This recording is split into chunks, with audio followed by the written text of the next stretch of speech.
Well, good morning, gang. Good to see you today. Welcome. Glad to have you here. Welcome to everybody watching online with us today. What is the unhealthy food item that you have a hard time resisting? Like that one thing that always gets you. You might say, hey, I'm going to eat healthy, and you're going to drink healthy, and everything's going to be good for you, but there's just this one item that gets you. For some of you, it might be chocolate. You're kind of the chocoholic. Chocolate bar, chocolate cake, chocolate pie, dark chocolate, white chocolate, milk chocolate. Doesn't matter what kind of chocolate it is. That's what's going to get you. Others of you, maybe it is bread. You love the carbohydrate that's just the bread that's there. So your favorite part of eating out is the bread that comes before the meal. So especially at Texas Roadhouse, because they've kind of got the best bread. I don't know what they do to it, but it's the best bread that there is. But they bring the bread out before the meal, and you gobble it all up. And then they ask you if you want more. Well, yeah, I want more. So then you eat all of that, and then your steak comes, but you're so full from eating all the bread that you don't really want the steak. So then you ask for a to-go box. So you put your steak in the to-go box, and then you ask for more bread so you can put it in the to-go box so you can take it home with you, and that all goes home, and then you eat the bread at home and throw the steak away. Like, that's bread for you. For me, it's Coke. Not the kind you snort, the kind you drink. So when I go to Texas Roadhouse, the bread really is of little interest to me, but I want that dark, fizzy, ice-cold glass of pure delight. So I'm going for that. I Googled what's unhealthy in a Coke, and I read an article in Medical News Today. The headline read, "Drinking a can of Coca-Cola can damage the body within an hour." That's not encouraging. It went on to say the intense sweetness of Coke, due to its high sugar content of 10 teaspoons per can, should make a person vomit as soon as it enters the body. However, the phosphoric acid in the beverage dulls the sweetness, enabling people to keep it down.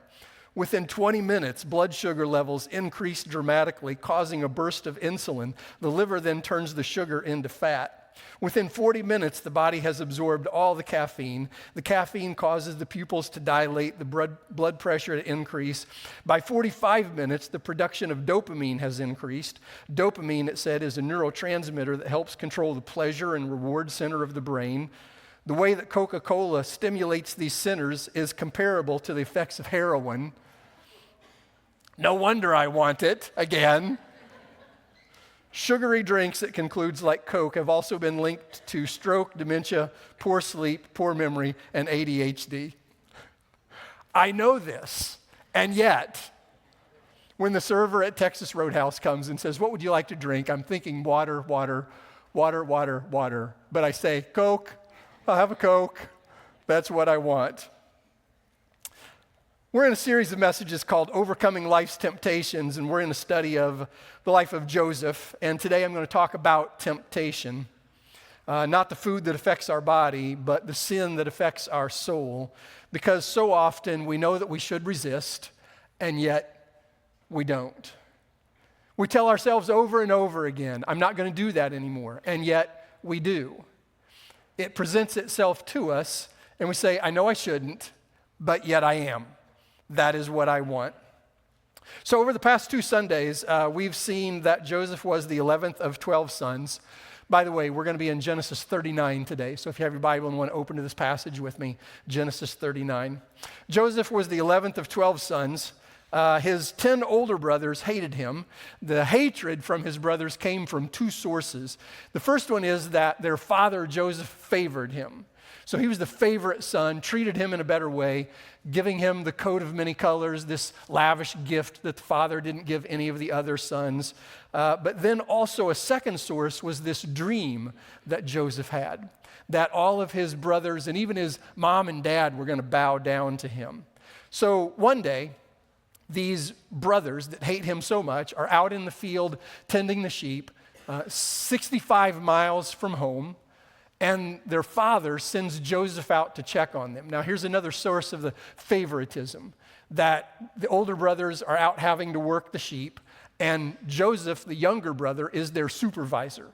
Nobody wants their younger brother to be their supervisor in their work. So he goes out to check on them. They see him coming in the distance, and they say, here's our opportunity to get rid of him. We're going to sell him as a slave to these traders that are coming by, and then we'll take this coat of many colors, rip it up, put some goat blood on it, take it home, and we'll convince our father that he's been killed by a wild animal as he was on his way out to check on us. And this is where we pick the story up today in Genesis 39. Here's what verse 1 says. Now Joseph had been taken down to Egypt. Potiphar, an Egyptian who was one of Pharaoh's officials, the captain of the guard, bought him from the Ishmaelites who had taken him there. So Joseph's brothers out in the field sell him to these Ishmaelite traders that are coming by at this moment. They take him to Egypt, 300 miles away, and this guy named Potiphar purchases him. He's a government official, one of the high-ranking officials for Pharaoh. Verse 2, the Lord was with Joseph so that he prospered, and he lived in the house of his Egyptian master. And when his master saw that the Lord was with him, and the Lord gave him success in everything he did, Joseph found favor in his eyes and became his attendant. Potiphar put him in charge of his household, and he entrusted to his care everything that he owned. From the time he put him in charge of his household and all that he owned, the Lord blessed the household of the Egyptian because of Joseph. The blessing of the Lord was on everything Potiphar had, both in the house and in the field. So Potiphar, there it is. So Potiphar left everything that he had in Joseph's care. With Joseph in charge, he didn't concern himself with anything except the food that he ate. So even though Joseph has been sold as a slave, bad thing has happened. He's gone from being the favorite son of a wealthy landowner to the slave of Potiphar, but yet the Lord still continues to bless him in that situation so that everything he does prospers, so much so that it just carries over onto Potiphar. God's blessing Joseph to the point that is benefiting Potiphar. And so Potiphar sees what's going on, like everything you do turns to gold. So he puts him in charge of the house and the business and the fields and the other slaves and all of the livestock that he has. And Potiphar just goes and golfs every day because he knows that everything's going to go well for Joseph. Verse 6 goes on. Now Joseph was well built and handsome. And after a while, his master's wife took notice of Joseph and said, "Come to bed with me." So Joseph is a good-looking guy. All of the qualities that women love in a man. Balding, big nose, pasty white skin, scrawny. I mean, just everything a woman could possibly be looking for. And so she takes notice of Joseph. Well, I missed what you said. It's a good thing. And so, I don't even know where to go from here.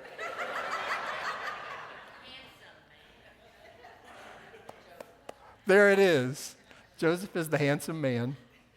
And so, anyway, Potiphar's wife takes notice. And so she directly entices him. She's not coy about it. She's not dropping hints. It's not pick up on these signals. It's just come to bed with me. And here is the temptation. So Joseph was good looking. And though we're not told this, Potiphar's wife was also likely very good looking. Potiphar was a government official, wealthy, powerful, probably had his pick of wives. And in that culture, Potiphar probably slept with anybody that he wanted to, even though he was married. So Potiphar's out living the high life while his attractive wife is at home, and she notices Joseph. So she says to him, "My husband is gone at Pebble Beach all weekend. He's not coming home for a while.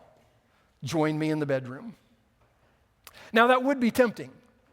Joseph was a young man. Young men tend to like sex.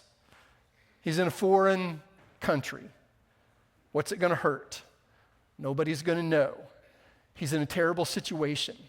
I might as well enjoy the little bit of pleasure that I can find somewhere. But verse 8 says, he refused. He told her, with me in charge, my master does not concern himself with anything in the house. Everything he owns, he's entrusted to my care. No one is greater in his house than I am. My master's withheld nothing from me except you, because you're his wife. How then could I do such a wicked thing and sin against God? And though she spoke to Joseph day after day, he refused to go to bed with her or even be with her. So out of this story, let's just draw some principles that would be about overcoming sin, overcoming the temptation for Joseph that would also apply to our lives today. And here's the first one. Don't justify your sin. We're really good at coming up with excuses to indulge in whatever we want to indulge in. We give ourselves a pass very easily. We come up with all kinds of reasons. Just like we justify our food choices and the consequences that might come with that. Consequences for food might not be all that severe. Coke is bad for me, but look, if I only have 1 or 2 a week, that's really not that big of a deal, is it? Surely my body can handle that. Or I normally don't eat this much ice cream, but I've had a bad day. And so we come up with these excuses for the foods that we want to eat. But when it comes to sin, we'll often do the same thing. How many men look at pornography and then say to themselves, if my wife were more interested in sex, I wouldn't be doing this? How many women are flirting with men at work or old high school flames online, and they're saying to themselves, if my husband were more attentive, I wouldn't be doing this? How many people are stealing from the workplace, money, tools, saying to yourself, they don't pay me enough anyway? William Barker told the story of a machinist for the Ford Motor Company back in the days when Henry Ford was still alive. And this machinist had taken several tools home with him that he forgot to return after he was finished using them. And apparently it was a very common practice among a lot of the workers there to take tools home. They sort of walked off and went home with workers. And they did this because they felt they deserved it. They were working hard. And after all, Henry Ford was making a lot more money than they were, so he's not going to miss it. But this machinist gave his life to the Lord, and he was baptized. And the next day, he gathered up all of his tools that he had forgotten to take back. He took them back to his supervisor, and he returned them, told him what had happened, and he said, I hope that I won't be fired for this. The foreman wired Henry Ford, who was in Europe at the time, and Ford wired back, dam up the Detroit River and baptize the entire workforce. Joseph could have come up with a lot of excuses, a lot of justifications to go to bed with Potiphar's wife, a lot of reasons he deserved it. I was discarded by my family. It would sure feel nice to be loved again. I'm a slave. It's not like I can go out and get my own wife. If I sleep with her, maybe it'll earn me some brownie points and I'll be treated better around here. But instead, Joseph said, my master has withheld nothing from me except you. How could I do this and sin against the Lord? Isn't it interesting that he doesn't say sin against Potiphar? How could I do this and sin against God? And I think it's interesting to note also that Joseph rebuffed her, not just once, but the text says he had to do this day after day. Like she just kept coming on to him day after day after day. It's not enough to resist temptation once. It's something that we've got to be on our guard against every day. And so I would ask, what sin are you rationalizing? What sin are you participating in, knowing that it's wrong, yet you do it, making up excuses for why? A second principle for overcoming temptation is to remove ourselves from the environment where it's occurring. Look at verse 11. It says, one day Joseph went into the house to attend to his duties, and none of the other household servants were inside. So she, Potiphar's wife, caught him by the cloak and said, "Come to bed with me." Like, she's getting more aggressive now. She's not just saying the words, she's grabbing a hold of him and trying to drag him down toward the bedroom. But he left his cloak in her hand. Like, he wiggles out of it and he ran out of the house. Now, I doubt that Potiphar's wife was physically strong enough to drag Joseph to the bedroom and force him into intimacy with her. But he ran, I would guess, because this was a temptation for him. It's been day after day. She keeps making these advances. Now she's getting even more forceful.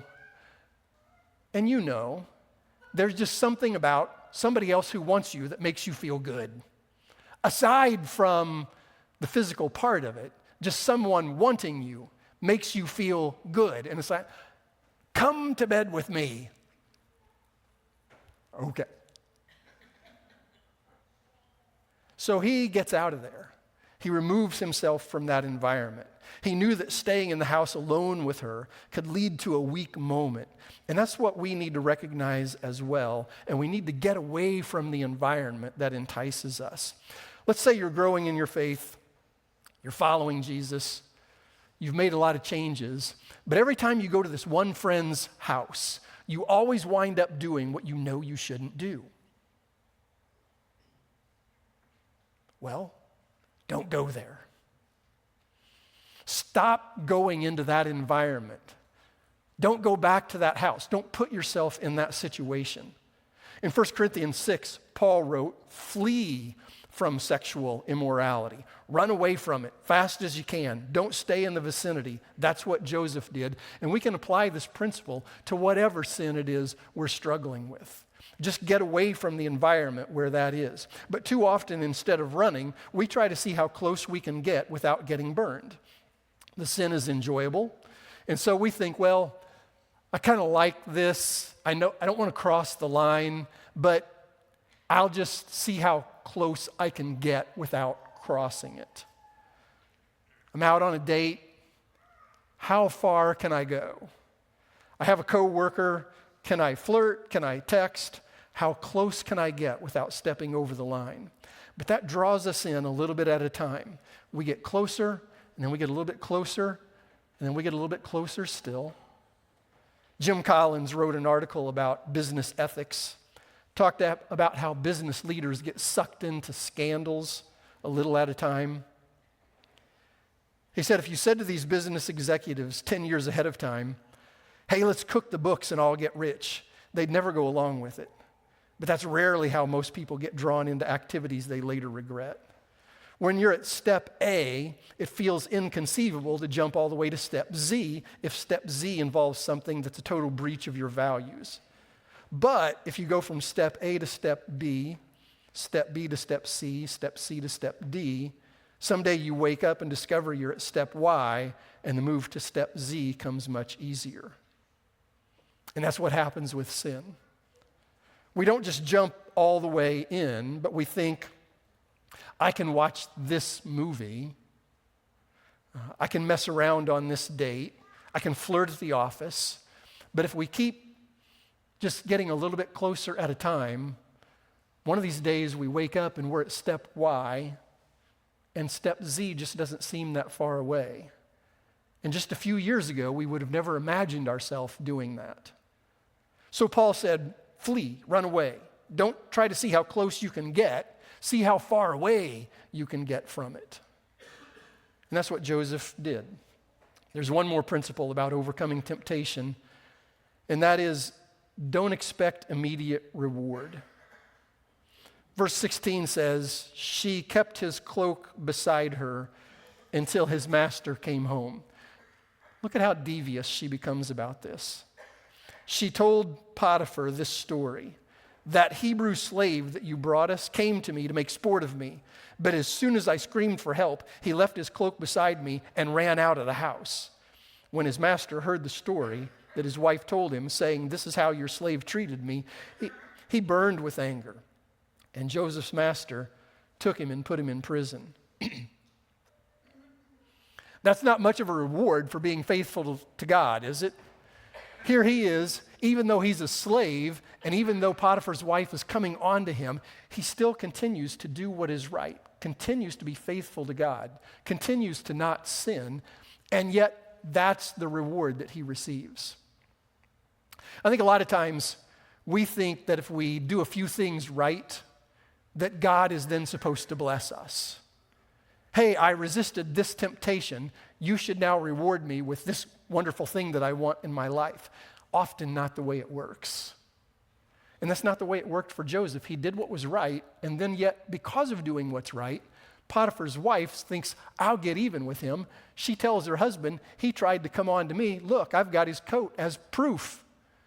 And so then Potiphar is angry with him, and even though he's entrusted Joseph with everything in the household, he winds up just throwing him in prison, which was probably no more than a hole in the ground.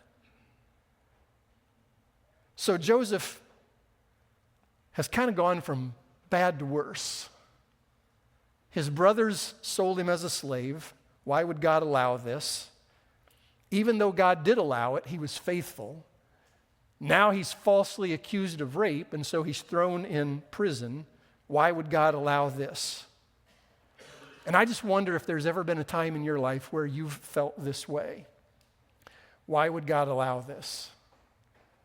I'm doing the best I can. I'm being faithful. Look at all those terrible people out there in the world who it seems like everything's going their way. I'm trying to follow the Lord, and yet these bad things keep happening to me. I know I'm not perfect, but yet my wife had an affair and ran off with somebody else. My husband died leaving me alone. My child was diagnosed with this terrible disease. My parents left the entire inheritance to my siblings and gave me nothing because they lied about me. What's it been for you?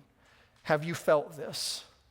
You've been faithful through some hard circumstances, yet you feel like God is not rewarding you. This is what happened to Joseph as well. And yet, he continued to be faithful. He didn't quit halfway through just because the going got tough. When you run a race, they don't hand out the prizes until the end. They don't stop a marathon at the 13-mile mark and say, here you go, here's your trophy. You've still got a lot of pain to go through to get to the finish line. And that's kind of a picture of the Christian life. We sort of get in a little ways and we feel like we ought to be rewarded, but there are a lot of miles to be covered yet. And here's a truth that I'm discovering more and more about life and the Christian life, is that the farther along you get in life, the harder it gets. Just like running a marathon, mile 1 tends to be pretty easy. Mile 23 is a lot harder. But yet they don't hand out the trophies until the finish line. You can't stop halfway through. Some of you have been running the race for a number of years, and you just feel like everything keeps going wrong. It's one piece of bad news after another, one defeat after another, one irritation after another. And you're wondering why God is not making life go easier. Why isn't he rewarding you? Why isn't he giving you the trophy? It's because we're not at the finish line yet. We have some miles to go. And so, like Joseph, you just have to continue being faithful. Keep doing what's right. Keep being obedient. Because eventually the reward will come. So don't get discouraged with the temporary setbacks. Don't feel that God has abandoned you and put you in prison. Because all of these struggles of life that we're facing are simply a part of the journey. The reward is coming, so don't quit. Pray with me. Father, during times that we feel life is going wrong and you've abandoned us, we feel like we're slaves in Potiphar's house, or worse yet, in prison. Those are the times that we're most vulnerable to temptation. We don't see the reward to being obedient. I pray that you would remind us to look beyond the moment. Remind us the race is not over. There are more miles to cover.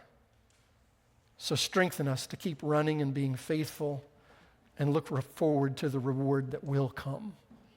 In Christ's name, amen.